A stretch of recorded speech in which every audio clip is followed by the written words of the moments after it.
Hello folks, I'm here to do a video on a typical training day. Nothing special, just what I might do with this horse if nobody was watching.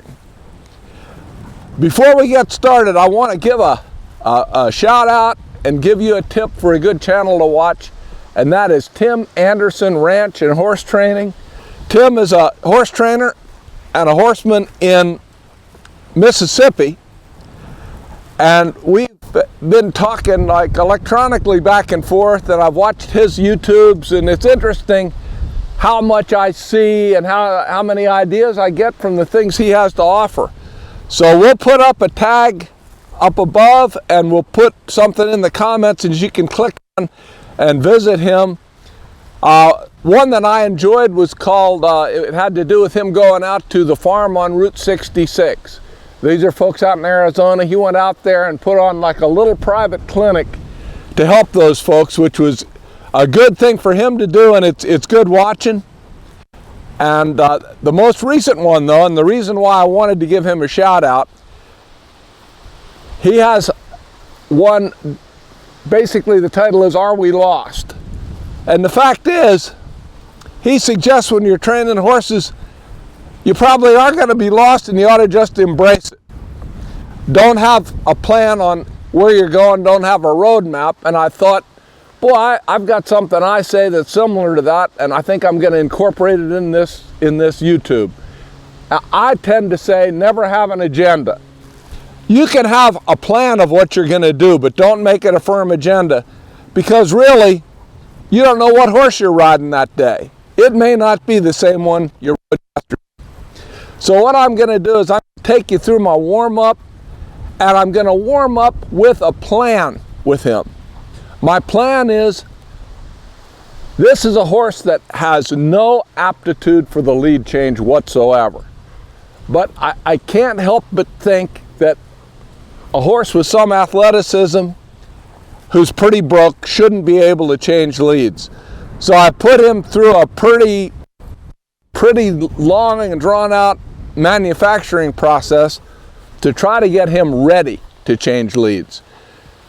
So I'm going to talk a little bit more about that. For now, I'm just doing my warm-up routine as I speak. I'm walking around here. What I like to do, I do it every time I ride, is I'll tip their nose, let my seat relax, and make sure they'll stop, that they're not pulling to the outside, and that they're nice and soft. That's just resting on my thumb there. If I want to move him, I can just do that. That's good.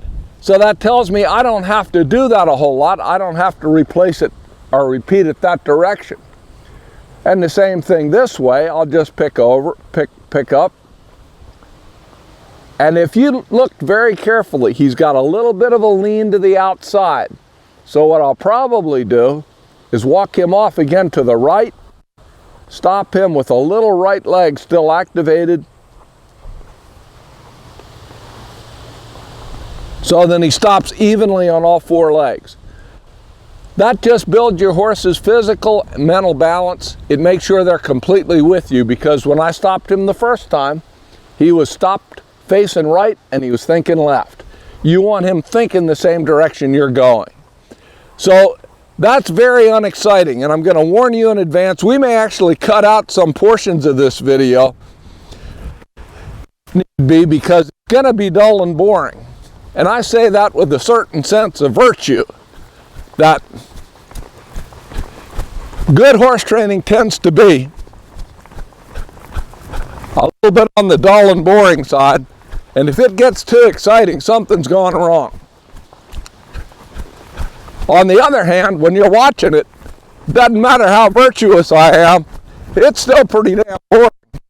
So we may steer around that, or we may see how many people will have the endurance to sit through this. So I'm just trotting some little circles with him. I've got my inside leg on him, and I've got him soft to the inside. But he's looking off, so I'm going to keep trotting him. I'm going to send him forward a little bit, because I'm checking my basics. There, I just wanted a little bit more forward, and he's giving it to me. Soft to the inside, so I'm going to pick up, steer him through the circle. Go back to the circle without losing that bend. Pick another spot, pick up the outside rein, steer him through the circle softly.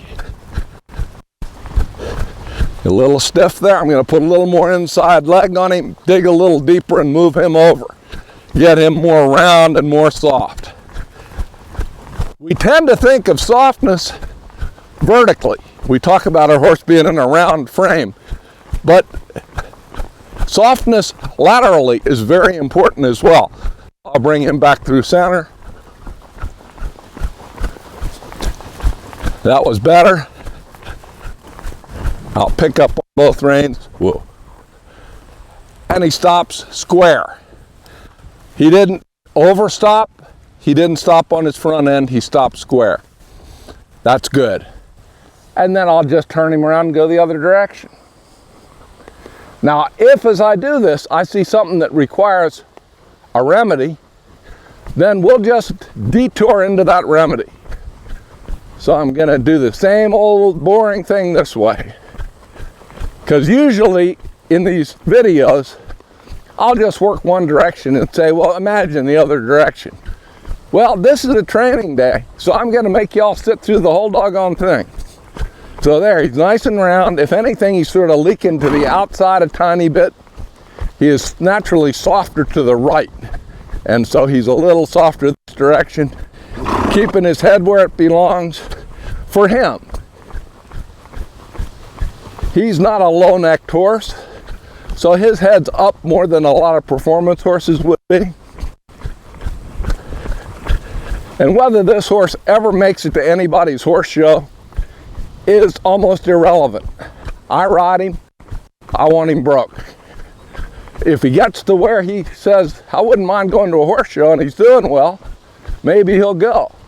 I would be interested in hearing from the viewers whether they think this horse could go to a horse show on some event. I've got some ideas where he might fit in, but I'm not going to air them. I'd be interested to hear what you might say. So he's coming through the center nice and soft, rejoining the circle. He's a little bit behind himself, so I'm going to drive him forward.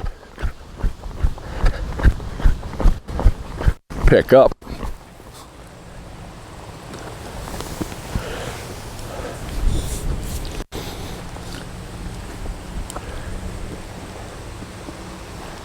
So what I'm going to do is and this is a little more rapid than I would normally do. That's one little change I will make today. I'm going to lope him off. He was walking around saddled in the round pen, so he's already physically warmed up pretty well. So I want to look at my canterdy part. I want him nice and soft, and I don't want him falling in. I'm looking so he doesn't fall there. Then I'm going to, and he lopes off pretty nice and soft. And again, he's got his head about where he needs to carry it. I'm not going to try to make a low neck out of a high neck. He is who he is.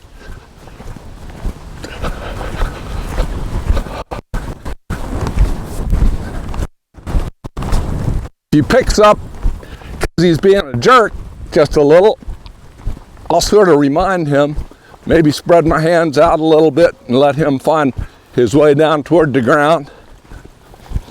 And he feels a little pokey, so I'm going to just send him a little. I want him quiet, but I don't want him lazy and unresponsive. So I'm going to do the same thing I was doing at the trot.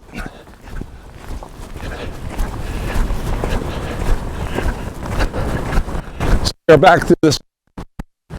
Go back to the circle. I'm using some inside rein just to hold him in place and some inside leg to keep him round. I'll steer him back again.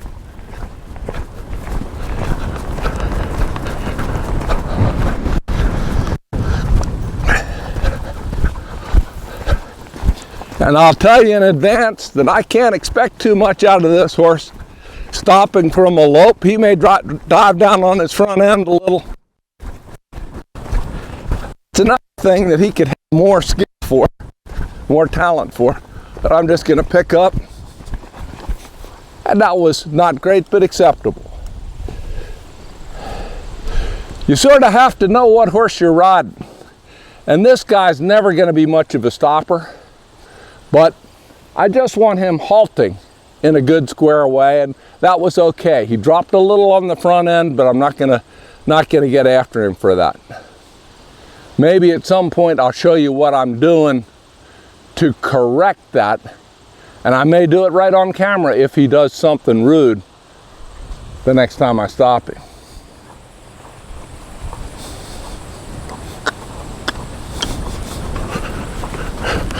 So he kind of raised his head a little on that departure.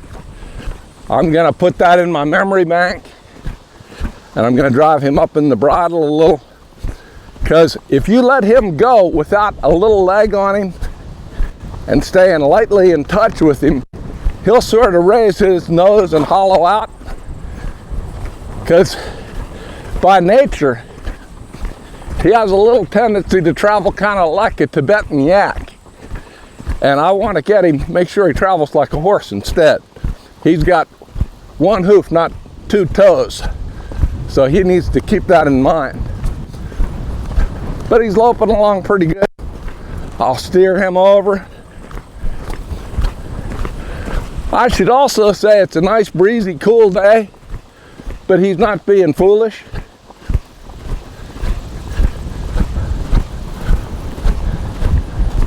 And the same deal, I'm going to steer him over with a little outside rein, come back through center,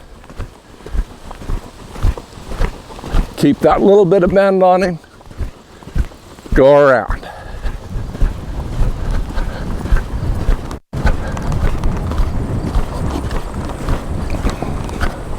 And I'll find a place, just sit down and let him stop.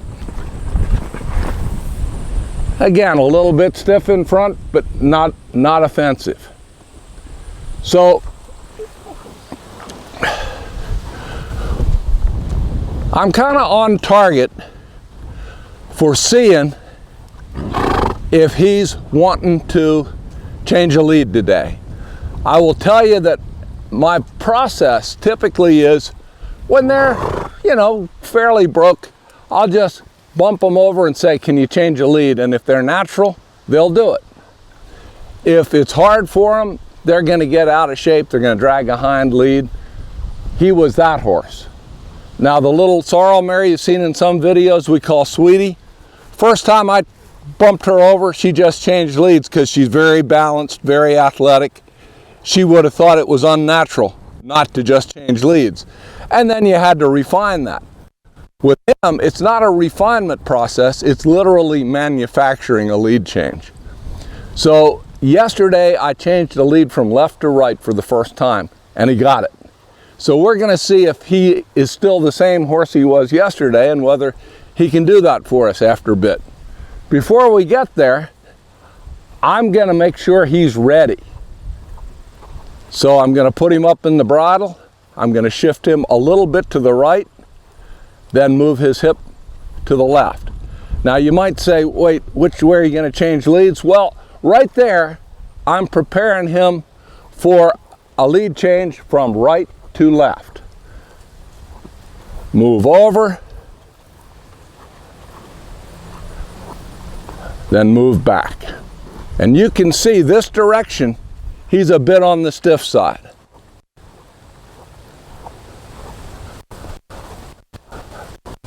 He also sees we left the tractor out parked in the woods. He sees it over there. He says, that doesn't belong there. And actually, he's right. It should have been in the shed. So I'm going to move his hip over. And he was asleep. He woke up, and he woke up with his head in the air. So I'm making a mental note that, as has been the fact before, his left side is stiffer. See him wanting to raise his head, and I've sort of got him in a little bit of a line that makes it harder for him to raise his head. So I'm going to say, if I do change a lead, it's going to be from left to right, not right to left. I'm just going to move him over. I'm going to make sure he stays a little softer. So what I'm doing is changing leads at a walk. So I'm going to do what I said I wasn't going to do. I'm not going to go through the whole process because it gets pretty lengthy both directions. I'm going to take the right since I'm pretty sure that that's going to be the direction that we change to. So I'm going to walk him up. I like to move him over at least a couple of times. Move him over to the left. Then when his body's shaped, take him to the right.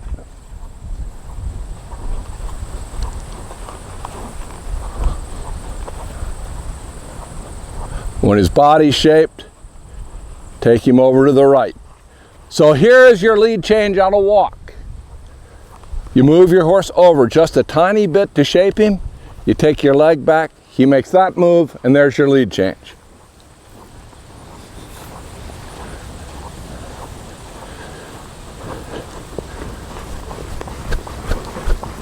So we're going to trot him around a bit. He's looking at things and being a little up, but that's okay. I may be able to put that to good use. So I'll move him over to the left just a tad. Then we'll go to the right. And that's the lead change at a trot. Move him to the left, move him just a little to the right. That was actually a little slow, but better. He didn't have that stiff spot that time.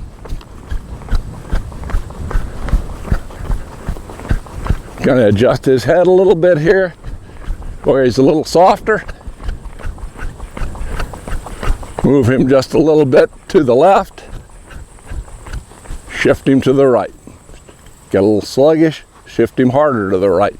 His nose is tipped to the right the whole time, because that's the position he's going to need to assume when he changes the lead. So I'm going to shape him to the right by moving slightly to the left in a leg yield, and then take his hip over to the right, and there you go. So I'll pick up a lope here. What I'm going to do is the same little preparatory maneuver.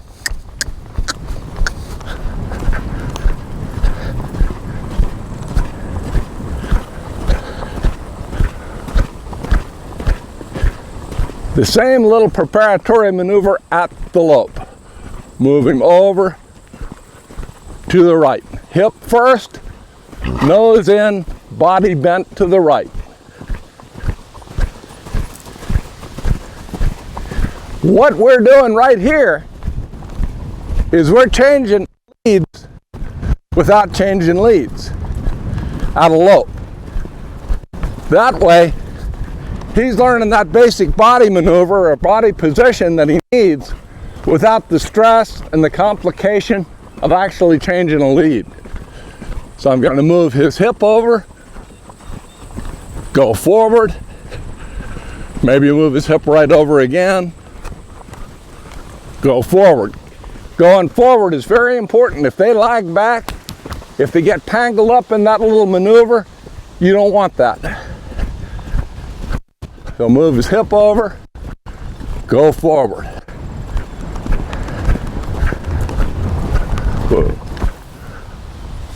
And that was a little front endy there. But, you know, if I go back and work on that, it'll detract from the rest of what we're doing. So I'm going to just lope him a little to the left. Normally, I would go through this whole routine at a trot and a lope to the left. But because this is already getting a little bit long and I can see people glazing over, let's just put him to the left.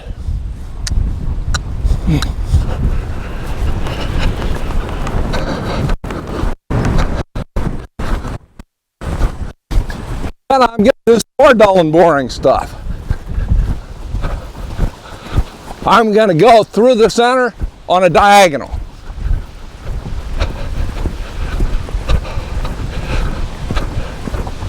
And see,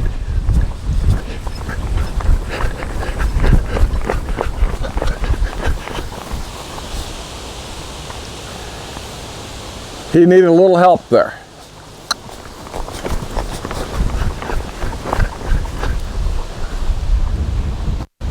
I can ask him to go off in a counter canter, which is what I was after. He sort of lost his composure there a little bit. So I'm going to come through the center this way, move him over a little, and not change leads, not do anything exciting. So we had an awkward moment there, and that's part of training up a horse.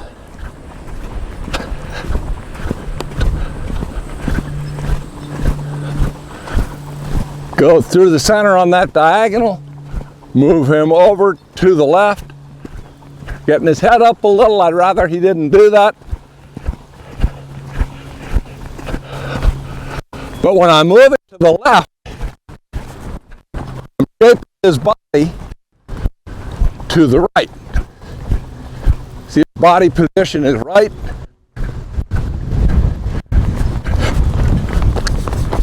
See, he's hunting that lead change already. He's pretty smart that way.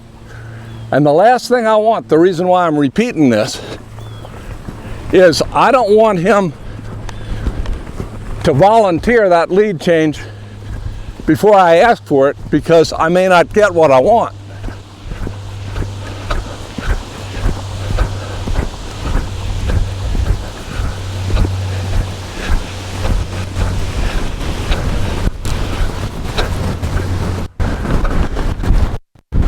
Very windy. I'm going to move him over, not change a lead, because he's dreaming of changing a lead, and he's just trying to help. But I kind of can't have that.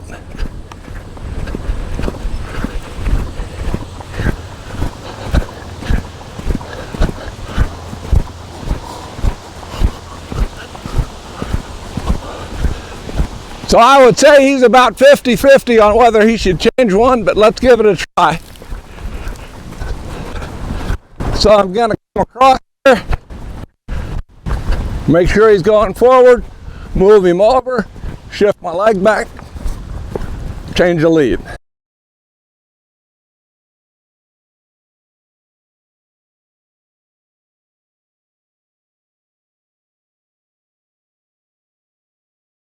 Lead. Wasn't perfect, he threw himself in a little, but it's progress.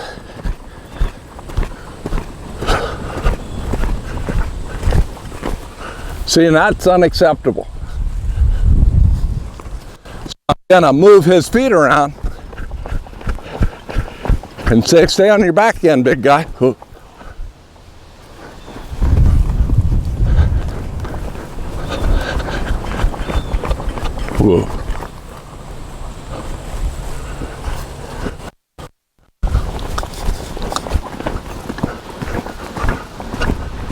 Whoa.